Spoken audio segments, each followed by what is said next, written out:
तो मुझे याद आ रहा है ज्योतिराव फूले का, जब उन्होंने शुरू किया था एक स्कूल की स्थापना रखी थी। ये मेरे ख्याल से 1855 के जन्म के आसपास की बात है। तो उन्होंने एक सभा बुलाई थी इसी तरह की, और लोगों से कहा था कि मैं महिलाओं के, लड़कियों के लिए स्कूल खोलने जा रहा हूँ, लेकिन मेरे पास कुछ नहीं है। ये सब जिम्मेदारी आप लोगों को लेनी है, और ये स्कूल आप लोग चाहेंगे तो चलेगा और नहीं चाहेंगे तो नहीं चलेगा। तो उन लोगों ने जिम्मेदारी ली, और उन्होंने एक एक आदमी ने आके मंच पे कहा, मेरी जिम्मेदारी ये है, मैं रेगुलर निरंतर उसके साथ रहूँगा। तभी आज हमारे सामने वो बात आ रही है कि ज्योतिराव फूले ने 18 स्कूल खोले। कितनी बड़ी बात थी। वो उस समय था जबकि पेशवा राज्य खत्म ही हुआ था और अंग्रेजों का आगमन हुआ था पुणे में। मैं इसलिए इस बात को कह रहा हूं कि कोई भी चीज चलाने के लिए हमें जिम्मेदारी लेना बहुत जरूरी है। ये बात जरूरी है कि मथुरा बुद्ध की जमीन है, बुद्ध की बहुत महत्वपूर्ण धरती है, लेकिन उसको इस समय फिर हमें महत्वपूर्ण बनाने के लिए उन वचनों पर जाना पड़ेगा जिनके लिए हम आगे आने वाले समय में लोगों को बता सकें। जैसे कि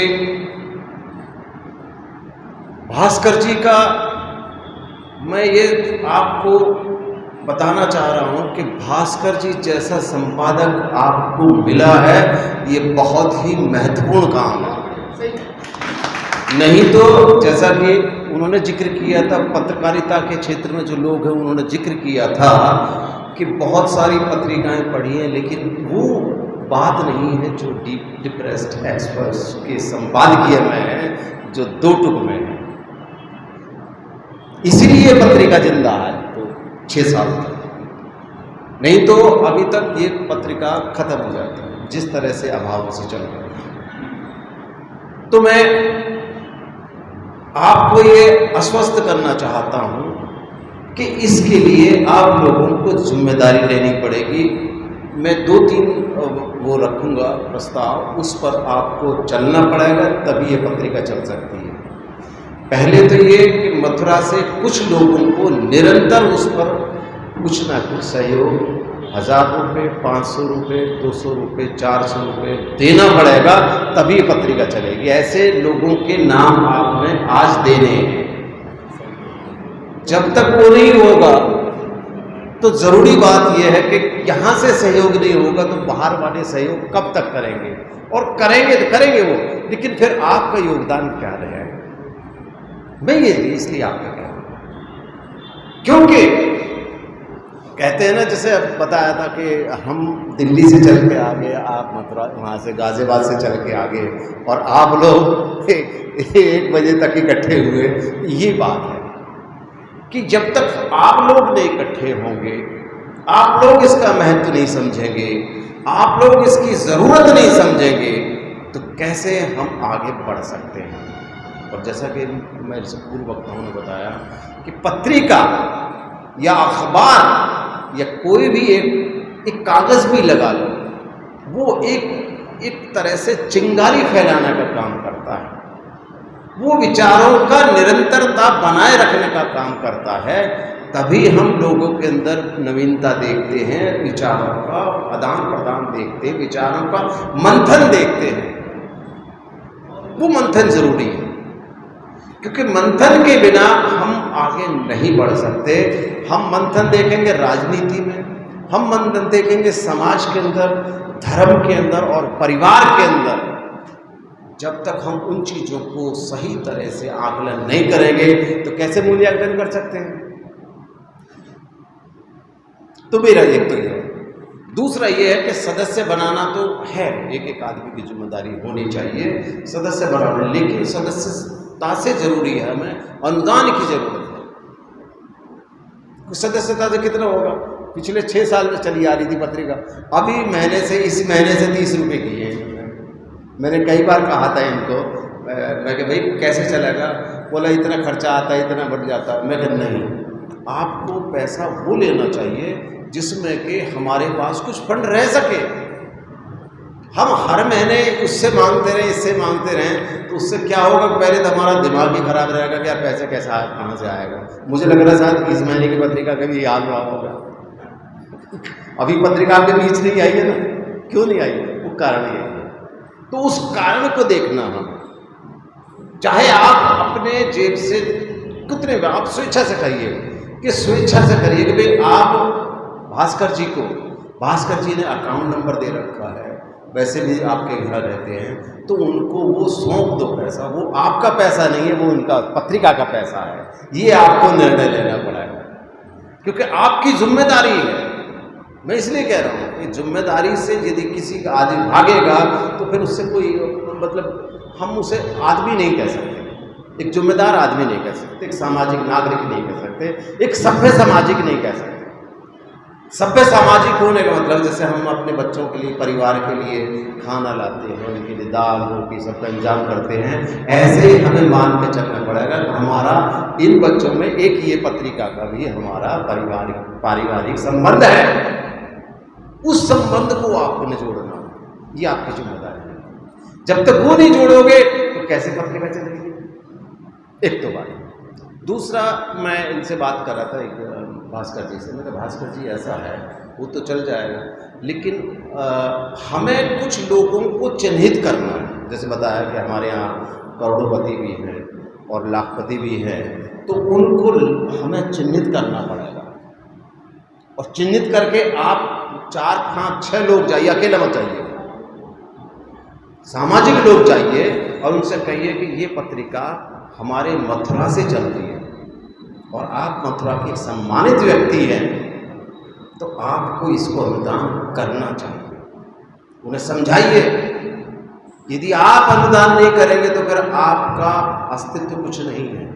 आप कितने लखपति हो, कितने ही करोड़पति हो, आपके अपने घर में हैं, लेकिन पत्रिका हमारी दम तोड़ रही तो फिर उसका क्या फायदा होगा? ये हमें उनको बताना है। ये भास्कर जी आप ध्यान रखिए। मैं एक और बात कहना चाह रहा हूँ आपसे, आप सभी अपना फ़ोन नंबर लिख के जाना, क्योंकि मैं आपसे बात करना चाहूँगा। मैं ये खाता हूँ, क्योंकि एक टीम बना के काम करेंगे तो उसमें हमारा सफलताएं ज़्यादा होंगी, हमारा कारोबार आगे बढ़ेगा, जो कि पीछे से अभी रहेगा। तीसरी बात ये कि विज्ञापन के लिए भी हमें लोगों को तैयार करना है। विज्ञापन जैसे घर में किसी के बच्चे का जन्मदिन आ गया, वो विज्ञापन देना चाहिए। हमारे पिताजी का बर्थडे एनिवर्सरी आ गई, उसके लिए देना चाहिए।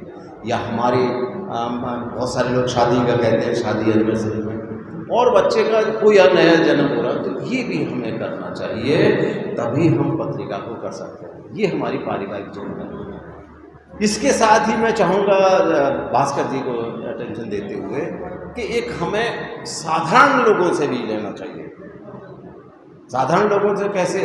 जैसे यहाँ के कुछ जो व्यापारी लोग हैं, उनसे बात करिए, भाई हम ऐसी मैगजीन चला रहे हैं, आप जो हर वर्ष उनको देते हैं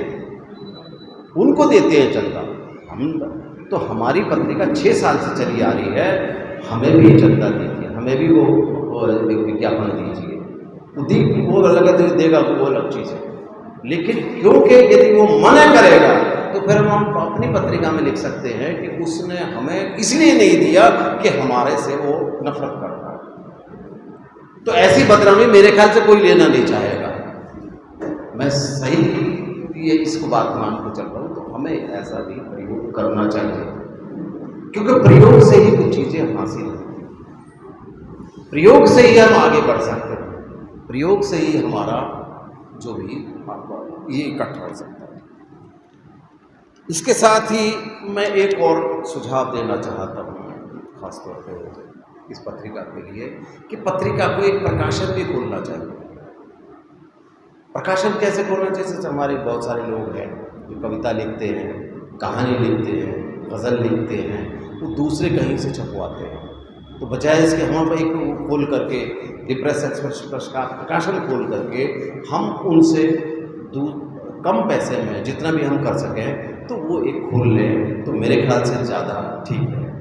ये मेरा सुझाव है, क्योंकि इससे एक तो ये रहेगा कि हम स्वतंत्रता से अपनी बात कह सकते हैं, हम आपको सुझाव भी दे सकते हैं कि इसमें ये होना चाहिए, ये अच्छा रहेगा, ये गलत रहेगा। तो इस तरह से हम अपना पैसा भी इकट्ठा कर सकते हैं। दूसरे के पास जा करके हम कई बार जो है उतना पैसा नहीं दे पाते जितना वो बहुत ज़्यादा पैसा मांगता है, तो हम उस तरह से कर सकें तो ये भी एक काम हमारे साथ चल सकता है। और इसी के साथ एक बात और मैं कहना चाहूँगा कि आपको शायद मालूम होगा कि मैंने जो विशाल सिंह जी ने कहा था कि मैं इस पत्रिका में बाबा साहब की जीवनी लिख रहा हूँ, ज़्यादा आपने पढ़ी होगी किसी ने, तो मैं बहुत ही सूक्ष्म तरह से बाबा साहब की जीवनी देख रहा हूँ। मैंने धनंजय कील पढ़ा है, मैंने वो खैर मोड़े को पढ़ा है, मैंने और बहुत सारे कम से कम 10 लोगों की जीवनी पढ़ी है, 10 लोगों की जो बाबा साहब की जीवनी लिखी है, उनका दृष्टिकोण को देख करके फिर मैंने शुरू किया कि मैं इस पर लिख सकता हूँ। मैंने भास्कर जी से बात की उस समय, तो बोले लिखिए, आप कोशिश कर सकते हैं। तो अभी उसे मेरे ख्याल 5 साल हो चुके हैं शायद कम्प्लीटली, और शायद आपको पसंद भी आ रहा होगा जो मेरा लिखा हुआ। तो ये मेरा दृष्टिकोण है, उसमें मैं उससे ब्राह्मणवाद से बिल्कुल दूर होकर के बाबा साहब की जो वास्तविकता है उसको लेके आ रहा हूँ। और इसी तरह से चाहूँगा कि इस तरह से आप भी लिखने की कोशिश करें किसी और की जीवनी, तो जीवनी आप लिखनी भी चाहिए, क्योंकि अभी तक जितने भी लोगों ने लिखी है जीवनियाँ, वो उनका दृष्टिकोण ब्राह्मणवादी दृष्टिकोण है। जैसे उन्हें कभी बता देते हैं वो एकदम से भगवान की तरह काम करते थे, बहुत सारे कह देते हैं उनके अंदर ऐसी ईश्वर शक्ति आई, वो एकदम वो लिखने बैठ गए, या ऐसी शक्ति आई आंदोलन के लिए कह दिया। मैंने ऐसा कुछ भी उनमें देखा नहीं, बाबा साहब की जीवनी पढ़ी, मैंने ऐसा कुछ भी नहीं देखा। उनका देखा कि उनकी विद्वता इतनी थी, उनका इतना ज्ञान इतना था, उस ज्ञान की प्रेरणा से वो आगे बढ़े, तब इसीलिए उनका जानकारी सभी समाज को होना चाहिए, जबकि ऐसा और जीवनियों में नहीं। और मैं ये एक बात और कहना चाह रहा हूँ कि मेरा ये मानना है कि कम से कम भी हमें कम से कम 20 आदमी, 20 या 30 आदमी 1-1 हज़ार रुपये के बनाने पड़ेंगे। वो 30,000 मान के चलिए 30,000 की खर्चा पड़ता हर महीने, तो उनसे हर महीने हमें पैसा लेना है। जैसे मैं कहूँगा कि दिल्ली से मैं कुछ लोगों को कह रहा हूँ कि हमें ये आपने देना है पैसा, तो मेरा ये विचार है कि यहाँ से भी कुछ ऐसे लोग तैयार करें जो 1000 रुपये महीने दें इस पत्रिका के लिए, और रेगुलर दें, क्योंकि रेगुलर देने से ये है कि इनकी चिंता खत्म हो जाएगी, और दूसरा ये हमारा कारोबार आगे बढ़ता रहेगा। तीसरी बात ये है कि इनके संपादकीय और बेहतर लिखे जाएंगे, और उनका सोचने का नज़रिया और ज़्यादा उग्र, मतलब उस तरह से तेज होगा, और वो समाज को ज़्यादा दे सकते हैं। जबकि उनकी चिंता ये लगी रहती है कि मैं पैसा कहाँ से आएगा, कैसे मैं उनसे दूंगा प्रेस वाले को, वो किताबें नहीं उठाने देगा, तो वो चिंता इनके साथ नहीं होनी चाहिए। क्योंकि मैं इनका आभार मान रहा हूँ कि इतना अच्छा संपादक आपको मिला है कि इससे अच्छा संपादक मैं नहीं समझता कि आज के समय में कोई रहा होगा, आज के समय में। जबकि इतनी आज जो परिस्थिति बहुत विषम चल रही है, लेकिन बावजूद उसके इनका संपादकीय उन सारे पत्रकारों, उन सारे संपादकियों से आगे की बात है। वो यदि जिसकी आलोचना, जिसके उन्हें ठीक लगता है कि समाज के खिलाफ वो चल रहा है, तो उसकी आलोचना करना इनका धर्म है, इनका कर्तव्य है। और जिसकी वो इनकी प्रशंसा करने की बात है, वो प्रशंसा भी करते हैं। जहाँ समाज में प्रेरणा देने वाली बात है, प्रेरणा भी करते हैं, और जहाँ धमकाने वाली बात है, धमकाने वाली बात करते हैं। ऐसा का संपादक मिलना आज के समय में बड़ा मुश्किल है, और वो भी फ्री मिल रहा है। ठीक है, जब आप देखें बहुत सारी पत्रिकाओं में तो वो बातें नहीं हैं। तो मैं इस दिन की महत्व समझ रहा हूँ कि ये मथुरा के बुद्ध की ज़मीन से मैं समझ रहा हूँ प्रेरणा लेके लिख रहे हैं या कैसे लिख रहे हैं ये इनकी बात है, लेकिन इनके लिए एक बार हमें इस पर सुविचार करना चाहिए कि हम उन्हें और चिंता ना दे करके केवल उन्हें कहें कि वो साहित्य के क्षेत्र में अच्छे से अच्छा, बेस्ट से बेस्ट करने की कोशिश करें, और वो करेंगे, ये मेरा मानना है। यदि उनकी चिंता वो खत्म हो जाएगी तो वो करेंगे, तो इससे हमें भी लाभ होगा, समाज को भी लाभ होगा। दूसरा ये है कि यदि हमारे सब्सक्राइबर्स नहीं बढ़ेंगे, सब्सक्राइबर्स यानी कि हमारे जो सदस्यता नहीं बढ़ेगी, तो हमारी पत्रिका यहीं स्टैग्नेट, मतलब एक जगह खड़ी हो जाएगी। जैसे अभी तक 1500 निकल रहा है, ज़्यादा है ज़्यादा। 1500 का क्या वैल्यू, कितने लोग पढ़ते हो? मान लो 10,000 के पास जाती हो, मान लीजिए, तो 10,000 से क्या चल रही है?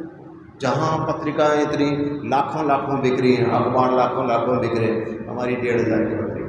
हम ये मान के चलें कि 10,000 हो जाएंगे अगले 10 साल, मतलब 2024 तक या 26 तक, तब हमें लगेगा कि हमारी पत्रिका कुछ दिखा रही है, हमारी पत्रिका में जो बात है वो दूसरों में नहीं है, हमारी पत्रिका की आवाज़ हर घर तक पहुंच रही है, हर बच्चे तक पहुंच रही है, हर विद्यार्थी तक पहुंच रही है, हर महिला तक पहुंच रही है।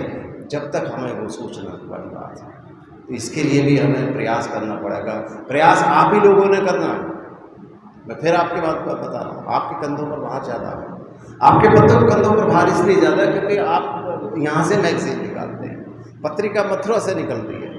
हमने उनको कहा था कि देख लीजिए आप कर सकते हैं, इन्होंने बहुत क्या तक मैं कोशिश करूँगा। पहली बार आपने सहयोग भी दिया था कि आप जो है इसे आगे लेके चलेंगे, लेकिन पता नहीं कैसे कहाँ बिछड़ गए लोग। लेकिन अब आप लोग एक टीम बना के काम करिए, तो मैं समझ रहा 20-25 लोग भी बहुत बड़ा काम कर सकते हैं, और हम दिल्ली से गाज़ियाबाद से बिल्कुल मदद करेंगे, इसमें कोई दो राय नहीं। ये मैं बता रहा हूँ, ये मैं वायदा करके जाता हूँ।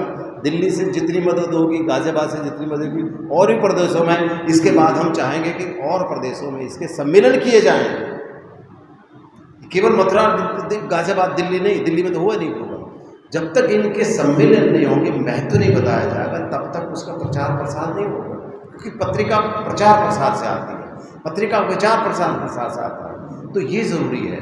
हमें इसके लिए तैयार रहना चाहिए, और लोगों से हम मिलकर करें। क्योंकि आपकी बार हम जो है आगरा में रख लें एक प्रोग्राम, उसके बाद में कानपुर में रख लें, फिर अलीगढ़ में रख लें। ये तो पास ही पास है, ज़्यादा दूर भी नहीं है, इनमें चल सकता है। लेकिन लोगों को कहना है कि हमें जा कर के उनसे बात करें। जैसे एक स्कूल है वहाँ अलीगढ़ के स्कूल वाले, वो हमें मदद करते हैं, तो उनसे कहिए कि हम एक प्रोग्राम करना चाहते हैं आपके सहयोग से, तो उनका सहयोग मिलके, क्योंकि प्रचार के लिए बहुत ज़रूरत है।